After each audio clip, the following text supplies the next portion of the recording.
बिस्मिल्लाहिर्रहमानिर्रहीम। लो भाई बच्चों, आज जो टॉपिक हम पढ़ने जा रहे हैं, सब्स्टिट्यूशन रिएक्शन के बाद, न्यूक्लियोफिलिक सब्स्टिट्यूशन के बाद जो दूसरा टॉपिक अल्काइल हैलाइड में से हमें पढ़ना है उसका नाम है एलिमिनेशन रिएक्शन। तो ये बिल्कुल वही एलिमिनेशन है जो आपने सेकंड ईयर में चैप्टर नंबर 10 के अंदर पढ़ा हुआ है। तो E1 और E2 रिएक्शन है, उसी को मैं एक्सप्लेन करूंगा, लेकिन थोड़ा सा एक दो बातें ज़्यादा बता दूंगा, बाकी सारा वही है। तो पहले हम इसकी डेफिनेशन देखते हैं। डेफिनेशन के लिए मैं ज़रा यहाँ पे पेंसिल ले आऊँ, थोड़ा स्क्रीन बड़ी कर लेते हैं।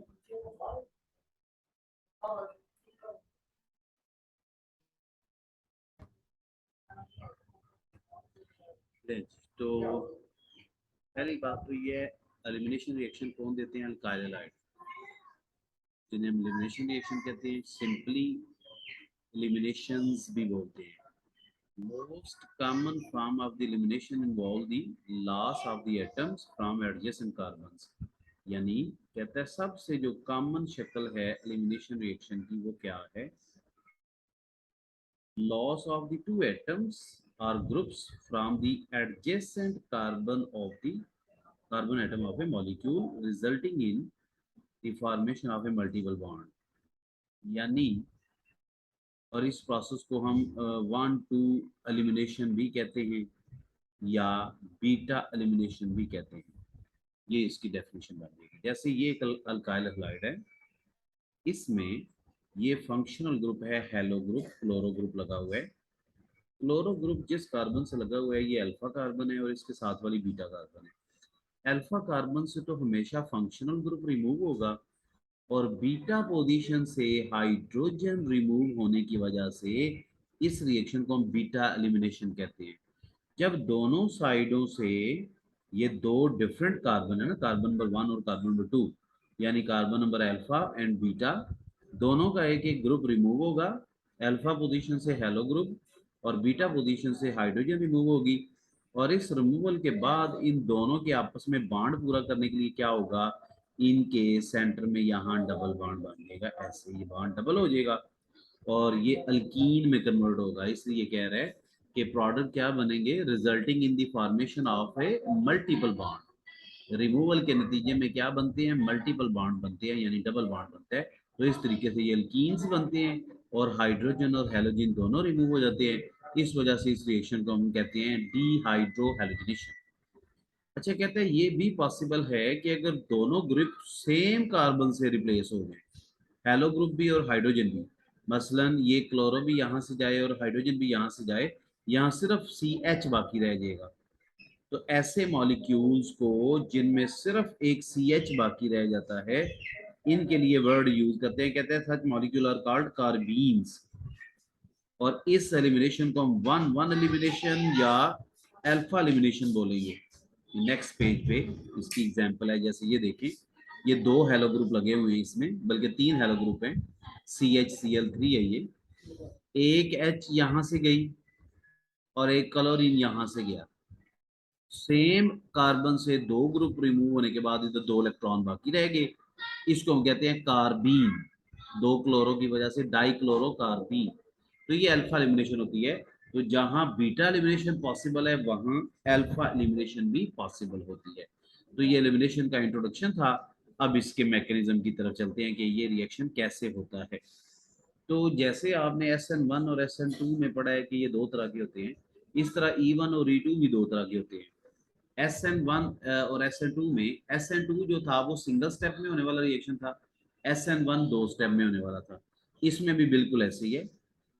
बेसिकली बीटा एलिमिनेशन रिएक्शन में क्या होता है? कहता है in beta elimination reaction one group leaves along with the bonded electrons, यानी लिविंग ग्रुप लीव कर जाता है अपने इलेक्ट्रॉन लेकर, refer to as leaving group, उसे हम लिविंग ग्रुप या न्यूक्लियोफ्यूज कहते हैं, ये हम पिछले टॉपिक में पढ़ चुके हैं। Other group leave without the electron, और दूसरा ग्रुप जो रिमूव करता है वो इलेक्ट्रॉन लेकर नहीं जाता, यानी हाइड्रोजन, हाइड्रोजन पर इलेक्ट्रॉन लेकर नहीं जाता। Of all the possible mechanistic pathway usually available for the beta elimination, कहते हैं बीटा एलिमिनेशन के लिए जितने पॉसिबल पाथवेज हैं वो दो तरह के हैं, E1 and E2 which are closely related to the SN1 SN2। कहता है ये बिल्कुल ऐसे ही है जैसे SN1 SN2 रिएक्शंस होते हैं। अब नीचे इसका मैकेनिज्म आ जाता है। E1 मैकेनिज्म अलग से पढ़ते हैं और E2 का अलग से पढ़ते हैं। तो मैं डायरेक्ट डायग्राम की मदद से, रिएक्शन की मदद से आपको इसका मैकेनिज्म बताऊंगा। E1 का लफ्जी मतलब वही है जैसे SN1 का लफ्जी मतलब था, न्यूक्लियोफिलिक सब्स्टिट्यूशन यूनिमॉलिक्यूलर, और ये है एलिमिनेशन यूनिमॉलिक्यूलर मैकेनिज्म। इसमें ये भी SN1 की तरह E1 रिएक्शन भी जो है ये टर्शरी अल्काइलाइड दे रहे। टर्शरी अल्काइलाइड पता है आपको, जहां फंक्शनल ग्रुप लगा होता है जिसे हम अल्फा कार्बन कहते हैं, उसके साथ आगे 3 ग्रुप अटैच है।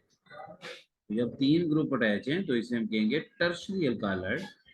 पहले स्टेप में क्या होगा इसका, ये स्लो स्टेप होगा, इस स्टेप को हम कहेंगे आयोनाइजेशन। पहले स्टेप में आयोनाइजेशन हो रही है, ये आयोनाइज हो रहा है, ये जरा मोटा लिख रहा है मार्कर जो है। This is ionization, this is first step. First step में आयोनाइजेशन होने के बाद क्या होगा, ये Br यहाँ से ऐसे उतर जाएगा और इस कार्बन पे पॉजिटिव चार्ज आ जाएगा, Br पे नेगेटिव चार्ज आ जाएगा। इसका नाम हम पढ़ चुके हैं, इसका नाम है टर्शरी कार्बोकेटाइन। टर्शरी कार्बोकेटाइन अब बन के ये देखें इधर आ चुके हैं। इसके ऊपर अब एक चीज अटैक करेगी बी नेगेटिव, यानी बेस। बेस क्या करेगी, जिस कार्बन पे पॉजिटिव चार्ज है उसके साथ वाली जितनी कार्बन है, तीनों कार्बन जिन्हें बीटा कार्बन कहते हैं, इसकी एक हाइड्रोजन यहां से रिप्लेस कर देगी। जैसे ये हाइड्रोजन बेस लेकर जाएगी तो ये बनेगा BH। यहाँ BH पे पॉजिटिव चार्ज उसमें लिखा हुआ है, ये गलत है, इसे आप न्यूट्रल लिखेंगे, पॉजिटिव चार्ज नहीं लिखेंगे। BH बन गया। और उसी वक्त इसके जो इलेक्ट्रॉन्स होते हैं, हाइड्रोजन जो गई है उसके इलेक्ट्रॉन इधर शिफ्ट हो जाएंगे ऐसे, इधर डबल बॉन्ड बन जाएगा, यानी एल्कीन बन जाएगी CH2 double bond C, CH3 दो चीजें लग जाएंगी। ये हमारे पास प्रोडक्ट आ गया। इसका नाम आप लिख सकते हैं 1 2 3। पोजीशन नंबर 2 पे मिथाइल लगा हुआ है तो इसे कहेंगे 2 मिथाइल 1 प्रोपीन। 2 मिथाइल 1 प्रोपीन ये बन गई है।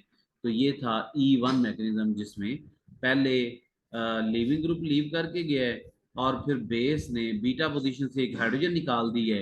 हाइड्रोजन निकल के उसका बॉन्ड साथ वाली कार्बन जिस पे पॉजिटिव चार्ज था उसकी तरफ शिफ्ट हो गया और इधर डबल बॉन्ड बन गया और इस तरह ये अल्कीन प्रोड्यूस हो गई है। ये था E1 का मैकेनिज्म। अब यहाँ पे एक बात इंपॉर्टेंट कॉन्सेप्ट है कि जहां जहां E1 हो रहा होता है, E1 reaction is analogous to the SN1 reaction and often competes with it। वहां वहां SN1 भी साथ साथ हो रहा होता है, क्योंकि दोनों का फर्स्ट स्टेप तो सेम है। Rate determining step, first step वो दोनों का सेम है। ठीक है, ये इंपॉर्टेंट पॉइंट है। SN1 में भी पहले स्टेप में आयोनाइजेशन हो रही है, E1 में भी पहले स्टेप में आयोनाइजेशन हो रही है। इसलिए कहते हैं दोनों रिएक्शन की स्पीड एक जितनी होती है। और दूसरे स्टेप में कहाँ डिफरेंस आ जाता है, वो आपने SN1 में देखा कि SN1 के दूसरे स्टेप में न्यूक्लियोफाइल अटैक करता है और E1 के दूसरे स्टेप में बेस अटैक करके हाइड्रोजन रिप्लेस करता है।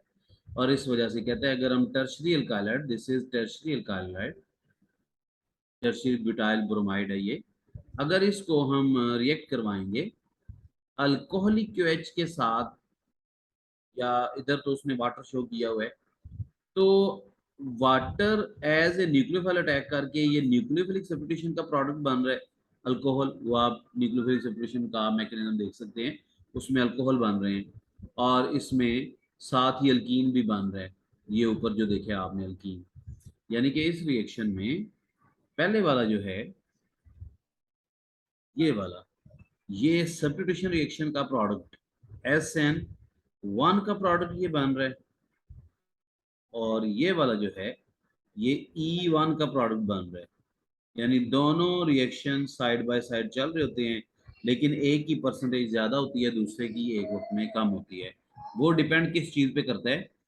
अगर आप यहाँ पे एक अच्छा न्यूक्लियोफाइल यूज करेंगे तो न्यूक्लियोफिलिक सब्स्टिट्यूशन ज्यादा होगी, और अगर आप अच्छा बेस यूज करेंगे तो एलिमिनेशन रिएक्शन ज्यादा होगा अच्छे बेस की मौजूदगी में।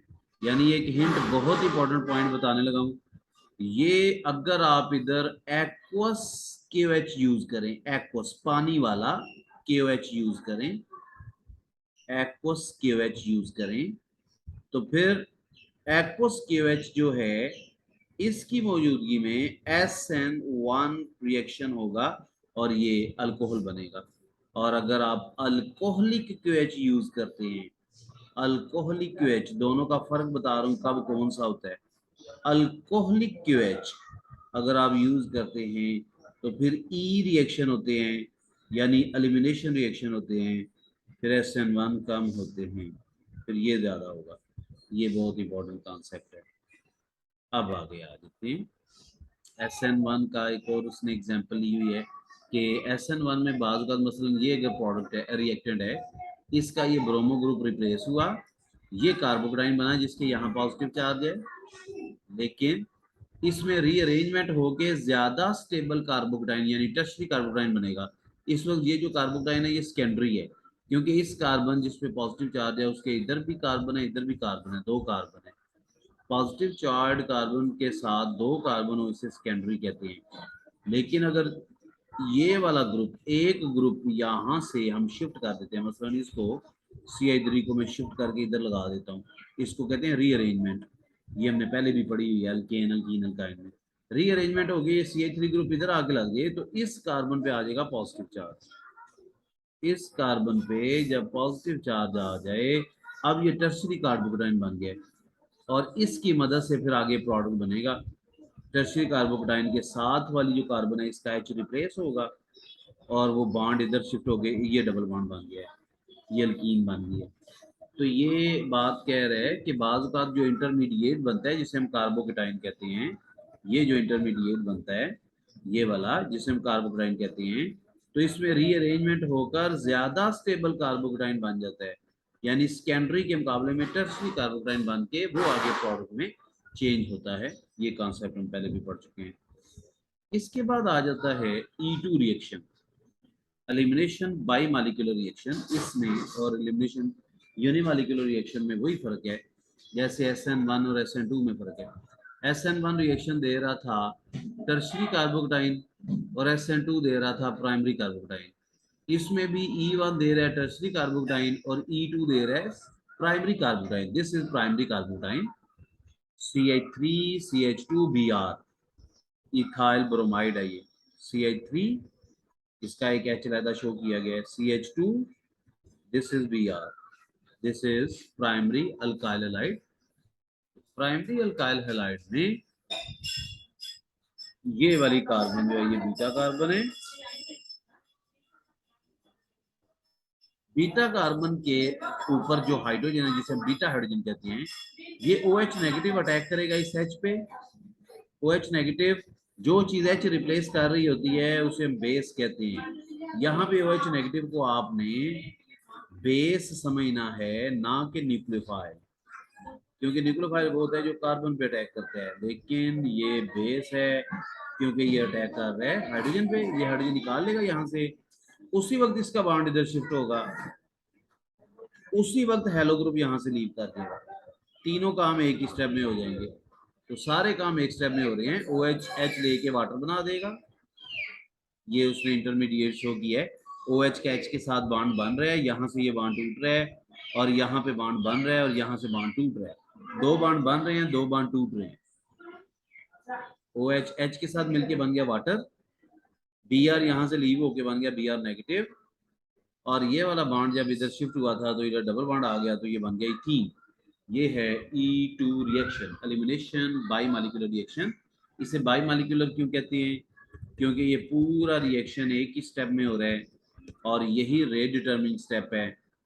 और जब रेट डिटर्मिनिंग स्टेप में दो मालिक्यूल हिस्सा लें, एक मालिक्यूल ये अल्काइल हाइड का हिस्सा ले रहा है और एक मालिक्यूल ये बेस का हिस्सा ले रहा है, जब एक रिएक्शन में रेट डिटर्मिनिंग स्टेप में दो मालिक्यूल हिस्सा ले रहे हो, इसे हम बाई मालिक्यूलर कहते हैं। तो ये बाई मालिक्यूलर रिएक्शन है, E2 रिएक्शन है। इसको आप स्पेशली प्रिपेयर करेंगे, E1 और E2। आगे उसने डिफरेंसेस बताए हैं E2 और E1 में क्या फर्क है, वो मैंने आपको पहले ही बता दिए, एक दफा फिर देख लेते हैं। कहते हैं E2 मैकेनिज्म इज एनालॉगस, जैसे E1 एनालॉगस था यानी पैरेलल था, बिल्कुल वैसा एक जैसा था। E1 SN1 के साथ मिलता है और E2 SN2 के साथ मिलता है। often compete with each other, और ये भी एक दूसरे को compete करते हैं. Just as E1 is analogous to and compete with SN1, ये बात मैंने पहले बताई है. Difference between these two pathways is whether reagent with unshared electron pair attacked by the hydrogen atom act as a base and carbon atom act as a nucleophile. वही बात कि जो चीज अटैक कर रही है, अगर वो हाइड्रोजन एटम पे अटैक करके उसको रिप्लेस करेगी तो अटैकिंग स्पीशी बेस होगी और रिएक्शन एलिमिनेशन होगा. अगर अटैकिंग स्पीशी कार्बन पे अटैक करे तो अटैकिंग स्पीशी न्यूक्लियोफाइल होती है और रिएक्शन न्यूक्लियोफिलिक सब्स्टिट्यूशन रिएक्शन होगा. कहता है it might be appropriate to make clear the difference between base and nucleophile. तो इसलिए हमें बेस और न्यूक्लियोफाइल के दरमियान जो फर्क है उसका पता होना बहुत जरूरी है. तो नेक्स्ट पैराग्राफ में उसने बेस और न्यूक्लियोफाइल का फर्क बताया है ताकि आपको पता चले कि कब SN और E रिएक्शन एक दूसरे को कंपीट करते हैं. SN1 E1 को कंपीट कर रहा होता है और SN2 E2 को कंपीट कर रहा होता है. तो आगे बेस की और न्यूक्लियोफाइल की डेफिनेशन नेक्स्ट पैराग्राफ में आ गई है, वो देखते हैं. ये है जी, एनी स्पीशी चाहे वो न्यूट्रल हो या नेगेटिवली चार्ज हो that carry lone pair of electron can function as both base and nucleophile. कहता है वो स्पीशी जिसके पास लोन पेयर ऑफ इलेक्ट्रॉन हो वो बेस भी हो सकती है, वो न्यूक्लियोफाइल भी हो सकती है. नेगेटिव चार्ज या लोन पेयर हो वो बेस भी हो सकती है, न्यूक्लियोफाइल भी हो सकती है. Whereas जबकि बेसिसिटी कब होगी, basicity is the affinity for proton. Basicity का मतलब है कि उस चीज में कितनी एबिलिटी है प्रोटॉन के लिए, प्रोटॉन को वो अट्रैक्ट कितना करता है, प्रोटॉन को कैप्चर करने की एबिलिटी उसमें कितनी है, तो वो बेसिसिटी होगी. एंड न्यूक्लियोफिलिसिटी क्या है, is the ability to form a bond with carbon atom. और न्यूक्लियोफिलिसिटी क्या है कि उसमें कार्बन पे अटैक करने की एबिलिटी कितनी ज्यादा है, कार्बन के साथ बॉन्ड बनाने की एबिलिटी कितनी ज्यादा है, इसे हम न्यूक्लियोफिलिसिटी कहते हैं. Base therefore attacks hydrogen atom in the elimination reaction. Elimination reaction में बेस हाइड्रोजन पे अटैक करता है और nucleophile attack on the carbon atom in the substitution reaction. जबकि जो न्यूक्लियोफाइल होता है वो कार्बन एटम पे अटैक करता है. ये सबसे बड़ा डिफरेंस है बेस और न्यूक्लियोफाइल में. Basicity is an equilibrium phenomena. Basicity क्या है, एक equilibrium phenomena है, equilibrium phenomena and is a measure of proportion of proton attack by the base to the base at equilibrium. यानी वही बात कि बेसिसिटी क्या है, प्रोटॉन पर अटैक करने की एबिलिटी है, जबकि न्यूक्लियोफिलिसिटी क्या है, kinetic phenomena and measure of rate at which nucleophile attacks the carbon atom.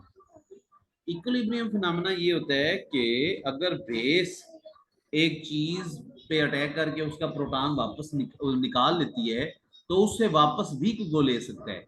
अगर प्रोटॉन निकालने के बाद जिस चीज में से प्रोटॉन निकाला है उसके ऊपर नेगेटिव चार्ज जो है वो वापस प्रोटॉन पे अटैक कर ले तो वापस भी छीन सकता है. यानी बेस अगर H रिमूव कर रहा है और वो जो मॉलिक्यूल जिसमें से H रिमूव हुआ है वो खुद बेस बन गया क्योंकि अब उसके पास भी नेगेटिव चार्ज है. अगर वो अच्छा बेस होगा तो वो फिर H वापस छीन लेगा. इसलिए ये एक इक्विलिब्रियम प्रोसेस है, यानी दोनों जो हैं एक दूसरे से प्रोटॉन छीन सकते हैं. जबकि काइनेटिक फिनोमेना ये है कि न्यूक्लियोफिलिसिटी काइनेटिक फिनोमेना क्यों है, rate at which nucleophile attacks, ये इस एबिलिटी पे डिपेंड करता है कि न्यूक्लियोफाइल में कितनी ज्यादा एबिलिटी है कार्बन पे अटैक करने की. कार्बन पे अटैक करने की एबिलिटी उसकी जितनी ज्यादा होगी, ये सारी बातें मैं आपको SN1 SN2 में बता चुका हूँ स्टीयरिक हिंड्रेंस के हवाले से. अगर अटैकिंग स्पीशीज ज्यादा बल्कि ग्रुप होगा वो बुरा न्यूक्लियोफाइल होगा, अगर वो स्मॉल साइज होगा तो वो अच्छा न्यूक्लियोफाइल होगा. तो ये डिपेंड करता है कि न्यूक्लियोफाइल की कितनी ज्यादा एबिलिटी है कार्बन पे अटैक करने की. अगर वो कार्बन पे अटैक करने की एबिलिटी ज्यादा होगी वो तेजी से प्रोडक्ट बनाएगा, इसलिए इसे कहते हैं काइनेटिक फिनोमेना.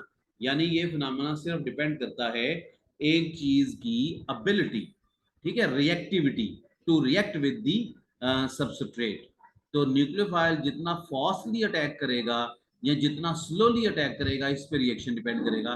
तो इस वजह से इसके लिए वर्ड यूज करते हैं काइनेटिक फिनोमेना. तो ये हमने ये सारी बातें E2 की भी कर ली हैं। आगे आप इसे, हाँ ये एक बात उसने काइनेटिक आइसोटोपिक इफेक्ट लिखा हुआ है, ये भी बता देता हूँ मैं ये क्या है। कहते हैं हाइड्रोजन इज पुल्ड, हाइड्रोजन को निकालेगा इन रेट स्टेप, जो बेस है वो हाइड्रोजन को रेट स्टेप में निकालता है। It is evident from the it is replace by deuterium. कहता है ये ऐसे क्लियर है कि अगर हम हाइड्रोजन को रिप्लेस करके यहाँ पे ड्यूट्रियम लगा दें, यानी प्रोटियम की बजाय ड्यूट्रियम लगा दें, दूसरा आइसोटोप लगा दें हाइड्रोजन का, rate of reaction decrease, reaction की का जो रेट है, स्पीड है, वो डिक्रीज हो जाएगी 3 to 8, यानी कि पहले रेट 3 है तो वो 8 हो जाएगा, 3 to 8 टाइम्स कह सकते हैं, 3 to 8 टाइम उसका रेट कम हो जाएगा। ठीक है। The breaking of carbon deuterium bond is slower, carbon deuterium bond की जो ब्रेकेज है वो स्लो हो जाएगी। क्यों? अंडर द सिमिलर कंडीशन, इन्हीं कंडीशन में this effect is called kinetic isotopic effect. यानी हमने ये चेक करना था कि हाइड्रोजन की रिमूवल जो होती है एलिमिनेशन रिएक्शन में, भी आपने देखा कि एलिमिनेशन रिएक्शन में हाइड्रोजन की रिमूवल होती है, ये हम देख रहे हैं, ये हाइड्रोजन की रिमूवल हो रही है एलिमिनेशन रिएक्शन में। ये कैसे पता चला है कि हमने हाइड्रोजन को रिप्लेस करके वहां ड्यूट्रियम लगा दिया है तो जो रिएक्शन है वो स्लो हो गया है। इससे पता चला कि हाइड्रोजन की जो रिमूवल है वो एक इंपॉर्टेंट स्टेप है और हाइड्रोजन की रिमूवल रेट डिटरमिनेंट स्टेप में हो रही है। इसी वजह से हाइड्रोजन की बजाय ड्यूट्रियम लगा दिया तो रिएक्शन की स्पीड कम हो गई है, क्योंकि ड्यूट्रियम हैवी होता है, बल्कि ग्रुप होता है, उसको उठाना, उसको वहां से निकालना मुश्किल होता है। तो जब हाइड्रोजन को निकालना मुश्किल है तो रेट ऑफ रिएक्शन स्लो हो गया है। आगे ओरिएंटेशन कहाँ पे डबल बॉन्ड लगता है जब हम एलिमिनेशन करते हैं, तो इसकी मैं डिटेल में नहीं जाता, ये दोनों रूल मैं आपको अल्कीन के टॉपिक में चैप्टर में पढ़ा चुका हूँ, ये मैं अंडरलाइन कर देता हूँ, आप दोबारा पढ़ सकते हैं। सेट्ज़फ रूल एंड हॉफमैन रूल, ये दोनों हमने अल्कीन के अंदर पढ़े हैं।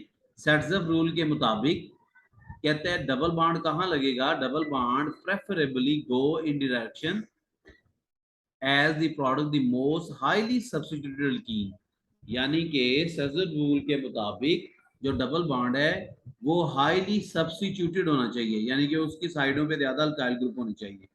और दूसरा जो हॉफमैन रूल है उसके मुताबिक वो क्या कहते हैं, कहते हैं double bond will go mainly toward the least highly substituted carbon, तो double bond least substituted carbon के साथ अटैच होना चाहिए अकॉर्डिंग टू हॉफमैन। ये दोनों बातें हम पहले पढ़ चुके हैं। इसके साथ E1 और E2 खत्म हो गया। इसके ऊपर फैक्टर्स किस तरह असरअंदाज होते हैं, इफेक्ट ऑफ सबस्ट्रेट क्या है, इफेक्ट ऑफ बेस क्या है, लीविंग ग्रुप का इफेक्ट क्या है, ये आप रीड करें, ये बिल्कुल उससे मिलते जुलते हैं जो इफेक्ट मैंने आपको SN1 SN2 में बताए हैं, ये आपने जरूर रीड करनी है। हाँ, टेम्परेचर का इफेक्ट वहां पे नहीं था, ये मैंने बता देता हूँ। टेम्परेचर का इंक्रीज करना फेवर करेगा एलिमिनेशन रिएक्शन को, क्योंकि एलिमिनेशन रिएक्शन में ज्यादा चेंजेस आती हैं, यानी दो बांड टूटते हैं, दो बांड बनते हैं, जबकि SN1 SN2 में एक बांड टूट रहा होता है, एक बांड बन रहा होता है। ठीक है, इस वजह से जिस रिएक्शन में बांड चेंजेस ज्यादा हों वो रिएक्शन जो है उसको टेम्परेचर ज्यादा सपोर्ट करता है। तो इसलिए यहाँ पे ये देखिए, कहता है elimination reactions involve greater changes bonding, greater changes in the bonding than do the substitution, substitution के मुकाबले में, resulting in the higher activation energy, इसलिए ज्यादा चेंजेस हो रही हैं तो उसकी एक्टिवेशन एनर्जी भी ज्यादा होगी, उसे ज्यादा एनर्जी रिक्वायर होगी then in the latter case, यानी कि सब्स्टिट्यूशन में ज्यादा एनर्जी चाहिए, एलिमिनेशन में ज्यादा एनर्जी चाहिए सब्स्टिट्यूशन के मुकाबले में। Therefore, increase in temperature will favor elimination more than substitution, इस वजह से एलिमिनेशन रिएक्शन को ज्यादा फेवर करेगा टेम्परेचर का इंक्रीज करना सब्स्टिट्यूशन के मुकाबले। तो ये यहाँ पे एलिमिनेशन रिएक्शन हमने कंप्लीट कर लिया। तो एलिमिनेशन रिएक्शन का ये जो लेक्चर है यहाँ पे खत्म करते हैं। नेक्स्ट लेक्चर में इंशाल्लाह शुरू करूंगा ग्रिग्नार्ड के बारे में। ठीक हो गया।